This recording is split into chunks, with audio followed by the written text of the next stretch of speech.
Next up, we have a fireside chat. We haven't had those today. And we're going to get a special person, which Mihir Shah, CEO of Tapjoy, and I'm glad to say that they are also one of our sponsors here, will be interviewed by Alex Wilhelm, business and political editor of The Next Web. Please join me in welcoming Mihir Shah and Alex Wilhelm. Thanks for having me. Yeah, thank you. Thank you. All yours. All right, are we on? We are on. Well, hello. Although the timer has not started. Yes, we should probably get that kicked off. People in the back, we need our timer, if possible. We'll give them a second. First of all, thanks for taking the time to do this. Thanks for having me. I think the app market right now, especially in the mobile sense, is exceptionally interesting, and the market dynamics behind it couldn't be more relevant as we see companies like Facebook trying to monetize in a mobile setting and how that impacts their valuation and so forth. But before we get into all these issues and different topics, I would like to have you start by just introducing what you do at Tapjoy, what Tapjoy does, just quickly so we can have a context for your answers. Sure. So Tapjoy is a global app platform that drives distribution and revenues for app developers worldwide. We serve about 73,000 developers, and we serve about 100 million unique active users every month globally. And if I'm not mistaken, Tapjoy also invests directly into some app development in certain markets. What's the mentality behind that, and where exactly do you do that, and how? Well look, this is an entrepreneurial time in what is arguably the most exciting media market in the last 2 decades. And it is certainly being driven by consumer, but it needs to be continually driven by entrepreneurs building great content, great services, great apps, and we're proud to be a part of helping some of those realize their dreams. Most certainly, and could you give us an example of how much money you would invest and the criteria by which you do make these decisions? Well, I've made this very bad joke before. We had a $5 million US fund, of which we spent $8 million, and so we have decided that we are horrible venture capitalists. And now we have set up a $5 million Asian developer fund, and we are allocating that now. I think we've invested in about 5 to 10 Chinese and Korean firms. Okay. That leads me to my first question or topic that I want to break into. You have, I think, a unique perspective on the app market because you work with so many developers, so many unique users, so many different countries. If you were to score the health of the app market right now, what would you say? Are we still growing? Is it still as entrepreneurial as it was 2 years ago? Thinking through the saga of the iPhone and how that changed third-party development, where do we stand right now? Since the Giants are in postseason play, we'll do a base. We're in the first inning. It is very early. There's going to be a lot of noise in early markets. We see it time and time again. We are, gaming moved first. Social networking moved first in terms of entering the mobile app space and really embraced iOS, Android, now Windows Phone. We have not even seen the remarkable services that are coming down the pipe in terms of apps. I mean, let's remember, apps are nothing more than content and services packaged for mobile and eventually connected TV usage.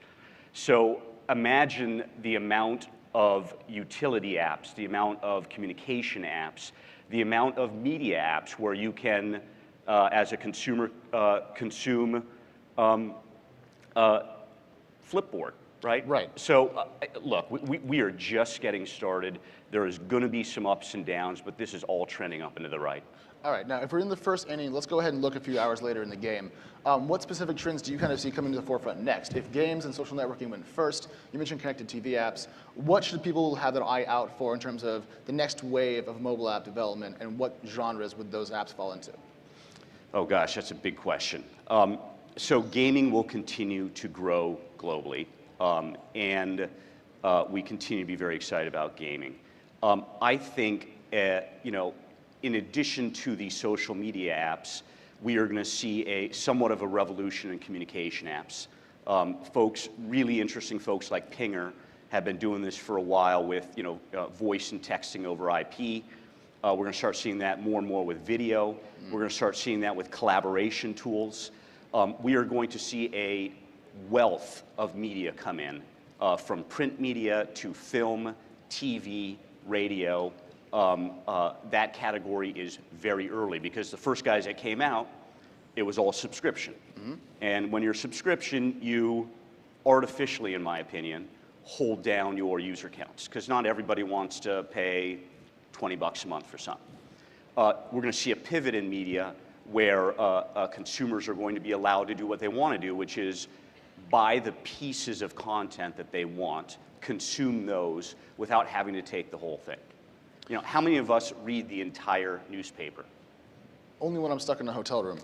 Very few of us, yeah. So you're advocating micropayments, essentially. The ability Yes. to go out and seek specific pieces of content, pay a minor fee for them, as opposed to having a recurring subscription to the Times or the Journal or the USA Today. Absolutely. Gaming showed us that a microtransaction freemium model significantly drives adoption and significantly drives revenue per user. Now, and I hate the word gamification. Everyone does. It's a miserable word. I also hate the word monetization, by the way. Fair enough.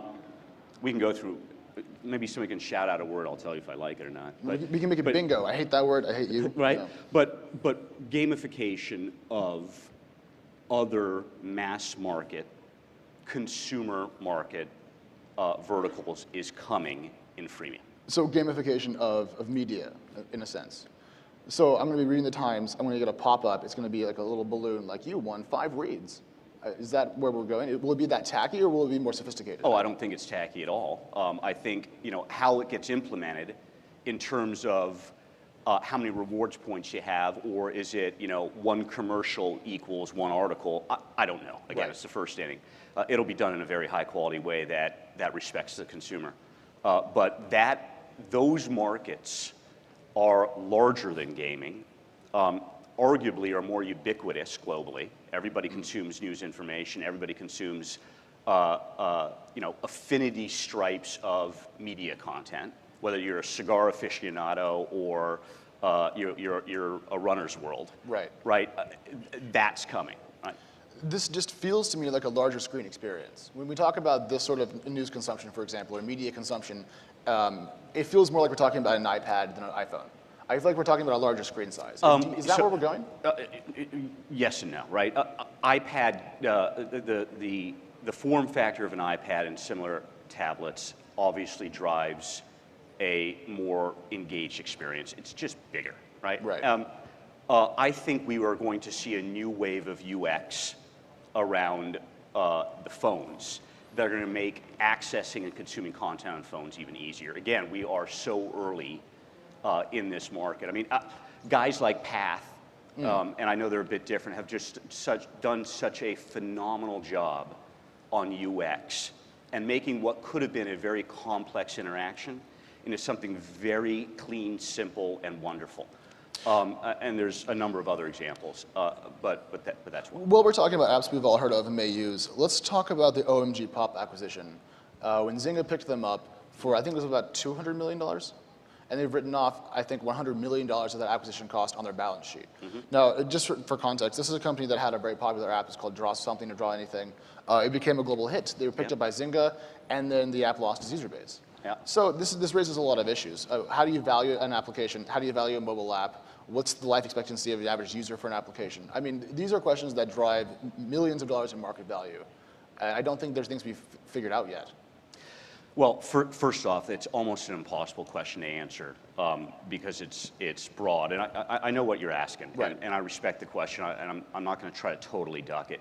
So look, I personally believe that valuations in early markets get too high, and then they get too low to correct, as opposed to a median curve that goes right up, right between the two. There's too much sine curving going on in early markets, and we all know it's going to happen, yet we let it happen every time. It's like everybody's got to have the new hot piece of content. Right. And I think that's what we're seeing. OMG Pop is a phenomenal team. I mean, we know that Tapjoy knows them very well. They have a lot of bullets still left. They can create a franchise around Draw Something, but that takes time. And so, again, getting too high about an individual title or too low when it doesn't do everything you want it to do in the first couple of quarters. I just, let's assess it in a year. Now, the fact that Zynga had to write it down, I'm not an accountant. That doesn't necessarily say anything about long-term business value. It wasn't an embarrassing that point, team though. can create by building phenomenal content for customers. But you mentioned how they could turn it into a franchise and extend the Draw Something brand and an application into more stuff. Are you kind of advocating a dynastic platform such as Angry Birds that consistently reinvents itself in minor ways to keep itself alive? Is that where this might go? Well, absolutely. Now, there'll be categories, but a large part of the market, and again, all you have to do is go and look at PC video multiplayer gaming or console gaming. Franchises work. Madden works, right? FIFA works. It's in the game works. EA is good at this, right? And they will continue to be good at this. Zynga with the Friends franchise, guys, no matter what we want to say about them on mobile, they have a huge amount of very engaged daily active users. They are growing those on mobile, and that franchise works. And they may be able to do the same thing with Draw Something. But again, content in and of itself in a game setting or a movie, meaning consumable content, has a half-life. It's a hit business. It's why we have movie production studios that make bets on green-lighting certain movies and not others because they're trying to get a better hit rate than not. The gaming business is no real different. And so you need a portfolio, you need a franchise to cover some of your downside. Now, while we're talking about EA, there's lawsuits going back and forth between EA and Zynga over intellectual property theft, or supposed intellectual property theft. And as we've talked about Zynga's various games that people say are copied in some cases, what's your take on that? Who's in the right, and where will the lawsuit kind of shake down? So I'm going to completely take the fifth on that one. I'm 100%. not going to wade into the legal issues between EA and Zynga. They're both fantastic companies. I'm sure they'll work it out. Okay, well, we'll leave that one to the audience then. Yeah. We talked about monetization on a more long-term basis, and that's something that the trends will take care of that. Companies like Facebook are struggling to monetize their mobile applications, and this is becoming somewhat of a media narrative. How do large social networks monetize mobile users in ways that will drive up their ARPU on their DAUs? So where do you see Facebook taking this, and how effective will their short-term efforts be? Oh gosh, that's a great question, and it's a question we ask ourselves. Only Facebook really knows. But here's what I would suggest: is Facebook is going to improve revenue on mobile because they are some of the smartest guys I've ever worked with, and it's a phenomenal team with a very, very healthy balance sheet. And a ton of users. So they will make good progress to the benefit of all of our consumers and the developer community. Here's the question that I have about Facebook. Fundamentally, Facebook is about connecting people. It's about sharing little moments in life, staying connected to those that you can't necessarily sit next to at work or be at the dinner table at night, every night. Does that canvas support app distribution? Meaning, is app distribution part of the narrative of why I use Facebook? And I would suggest that Facebook was very successful in its news feed on PC because you were getting lots of news feeds coming in. It became part of your connection narrative, right? Right. I can personally tell you on my mobile phone, if I start getting 1 out of every 3 updates is a come play Xville. Right. This is a personal device, and I use this device different than I use my PC. Right? Very much PC, I browse, I search. On mobile and tablet, I'm in a task. I do, right? And the friction associated with clicking on a Facebook feed, downloading the app, coming back, realizing it's not for you, is very, very different than a Google search on web, where you just go somewhere. If it's not right, you just go right back. Right. Or a feed coming in through Facebook PC when you're on your desktop. So I gave a very political answer to what I think about, will consumers really embrace that? And will the balance between this personal device and the fact that I don't want a lot of stuff on it unless I've asked for it. Right. Right? It's a permissions question. And how many Facebook customers asked to get game feeds from their friends to be able to use that again, as opposed to just got them. And so we'll see. I just don't know if the platform's set up for this kind of thing long term. We're low on time. I want to get to this last point. I want to talk about Windows Phone. This has been an effort by Microsoft that's been going on for, I think, a little over 2 years now publicly. The phones have been generally lauded as good, but the market share has been really, really lackluster thus far for the efforts. And Microsoft is cognizant of this problem. But as someone who deals with the other two platforms that matter, iOS and Android, how do you view Windows Phone, and how do you see it performing? Well, long term, you've got to be bullish on Microsoft. I think they've done a great job with the user interface. I think they've probably got a couple of cycles to go before it's fully buttoned up. So we are long term bullish on Microsoft. Now, again, in the interest of just having a candid conversation here, where Apple hugely won was a really tightly, phenomenally put together vertical stack. You know, the whole thing just works. Yeah. And Apple had its various teams working together very well to get that done. Android took a different approach. You got Andy, who is ridiculously sharp with an OS that he licenses, right? And then he lets the other value stacks come in from others. Now, the Motorola may change that a bit, but that's it. Microsoft wants to be vertically integrated, but they have such powerful fiefdoms internally that partners like us and developer partners, well, are you talking to the Xbox team or the phone team? And, you know, can everybody put their guns down, please? Yes. Because we're just trying to make this thing work.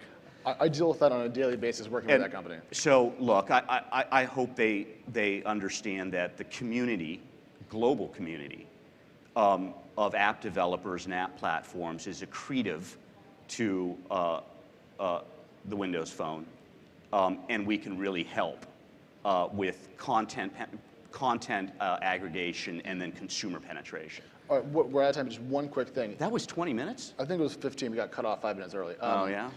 Windows Phone, iOS, Android. Are those three platforms we're going to see moving forward as the leaders? Is something going to come up, or is that kind of the trifecta that's going to drive the mobile world for the next 5 years? Yeah, but you know, one caveat, and that is, I think in Asia we may see forked Android experiences. And what that means is you take the open code base and you basically create your own app store experience for consumers. And you know, it's already, you know, SK Planet has done a phenomenal job in Korea. They have, I think, more than 50% of the market. A number of Android app stores in China. And A, it's because Android's more open, not totally open, but more open. And B, because these companies are identifying local needs that are unique, and that they can uniquely address. Because at the end of the day, the most important constituent here is the consumer. So if you know, Korean firms do a better job delivering a localized app experience to the South Korean users, God bless them. I mean, go for it. Go for it. They will win. We are out of time. Great. We should go. Thanks for having me. It's been a pleasure. All right.